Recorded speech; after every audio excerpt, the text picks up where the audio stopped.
Bonjour les enfants, bonjour Julie, bonjour Sam. Dites, on se met tous ensemble pour dire bonjour et bon anniversaire à Pablo? Ben oui, c'est aujourd'hui. Pablo a 6 ans. 6 ans, mon grand. Je te félicite et j'espère que tu vas passer une super journée. Pour la commencer du mieux possible, je te propose une histoire de loup. Mais une histoire de loup très amusante, tu vas voir. C'est le jour où Loup Gris est devenu bleu.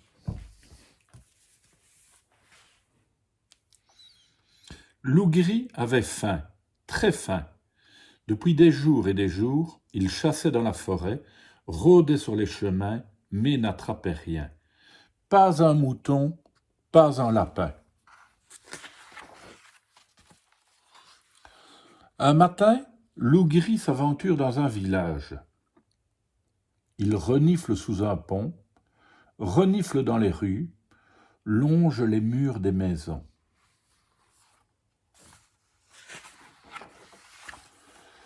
Soudain, Loup Gris aperçoit un énorme pot.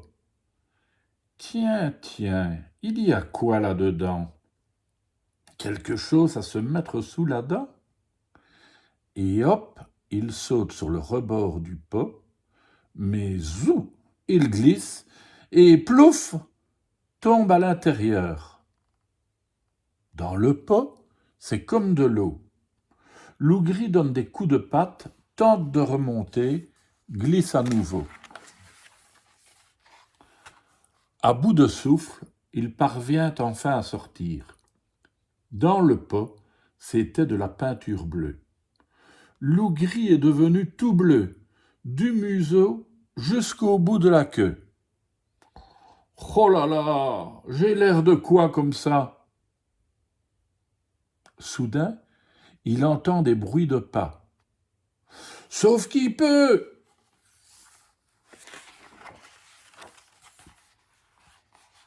Le loup, toujours affamé, retourne sur les sentiers. Il cherche à manger. Au loin, il aperçoit une chèvre sur un rocher. Oh, cette petite, qu'elle est mignonnette, je la mettrai bien dans mon assiette. Le loup s'avance.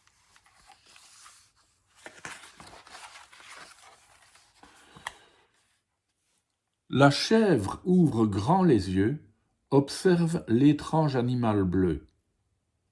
T'es un loup ou t'es pas un loup? Mais enfin, demoiselle Biquette, t'as déjà vu un loup bleu? Non, répond la chèvre. Alors détends-toi, dit le loup. Tout va bien, tranquillou. On est pareil, on a les mêmes goûts. Moi aussi, j'adore manger de l'herbe. Approche, je vais te confier un secret. Je connais un super endroit dans la forêt où pousse l'herbe la plus tendre du pays. Viens avec moi, ma jolie. Les voilà partis, tous les deux. Le loup marche devant, la chèvre le suit.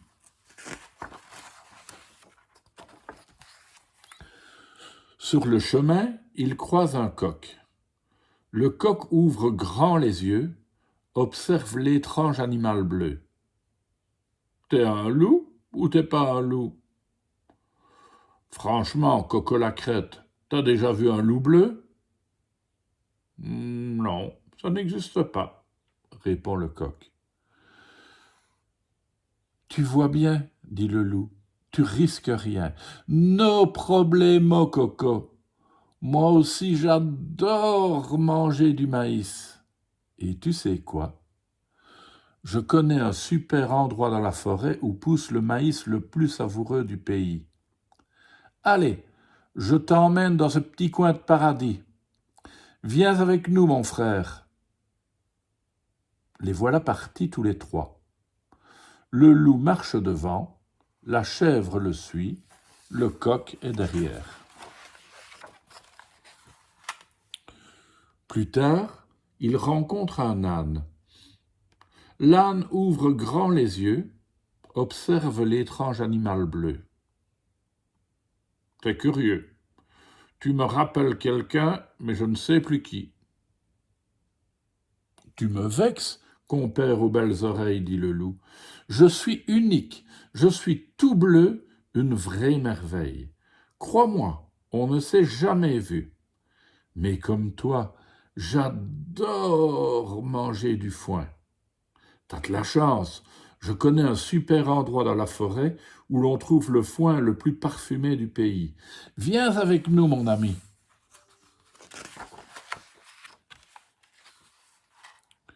Les voilà partis, tous les quatre.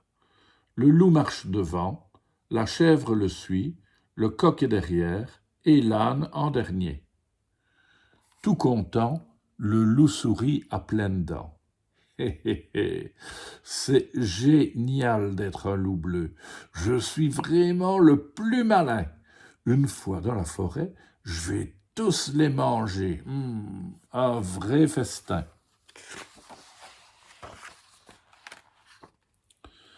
Une fine pluie commence à tomber. La chèvre voit de la peinture dégouliner peu à peu du pelage de l'animal bleu. Aussitôt la chèvre comprend tout. C'est le loup! Vite, elle bondit et s'enfuit. Surpris, le loup s'arrête. Tiens, pourquoi Biquette s'est-elle enfuie? Bon, il m'en reste encore 2 à croquer. Le loup dit au coq et à l'âne. Mes amis, Biquette est partie. Tant pis pour elle. Allons-y, continuons notre chemin, la forêt n'est plus très loin. Ils repartent l'un derrière l'autre, le loup, le coq et l'âne. La pluie tombe de plus en plus fort. Le coq regarde devant lui. L'animal bleu est à moitié gris. Aussitôt, le coq comprend tout. C'est le loup! Vite, il bat des ailes et disparaît dans les buissons. Étonné, le loup s'arrête une nouvelle fois. Il a perdu la tête, Coco-la-crête. Il ne m'en reste plus qu'un à croquer. Quelle misère! L'orage éclate. La pluie tombe à grosses gouttes. Elle a bientôt effacé toute trace de peinture. À son tour, l'âne comprend tout. C'est le loup! Il veut s'échapper, mais déjà le loup s'avance vers lui. Tu sais pourquoi Biquette et Coco-la-crête nous ont faussé compagnie? Je n'en ai aucune idée, répond l'âne. Tu trembles, dit le loup. Ça va? Oui, ça va. J'ai juste un peu froid. Attention, derrière toi! Le loup sursaute et se retourne. Personne à l'horizon. Mais dans son dos, un bruit de sabots. C'est l'âne qui se sauve. Aouh! Hurle le loup désespéré. Je suis épuisé, je suis tout trempé, je n'ai encore rien à manger. C'est trop nul comme journée. Je comprends vraiment pas ce qui s'est passé.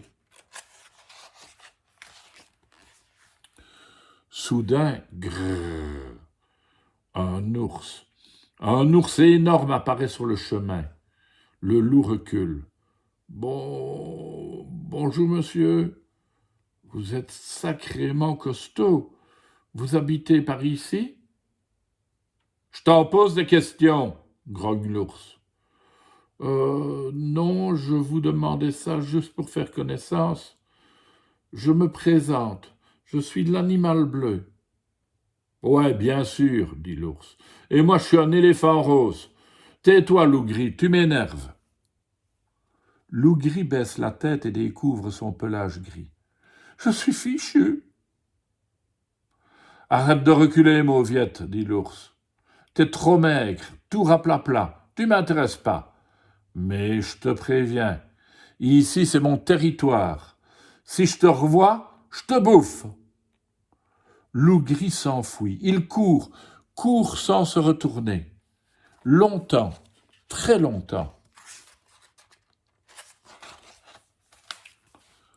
Enfin, épuisé, il s'écroule. Plus d'ours. Ouf! Loup gris, toujours affamé, aperçoit une fourmi. Toi, au moins, je te tiens. Il l'avale, puis soupire. Quel festin! En effet, une fourmi pour un loup gris, je suis pas sûr qu'il ait assez mangé. Vous ne croyez pas, les enfants? À demain pour une autre histoire.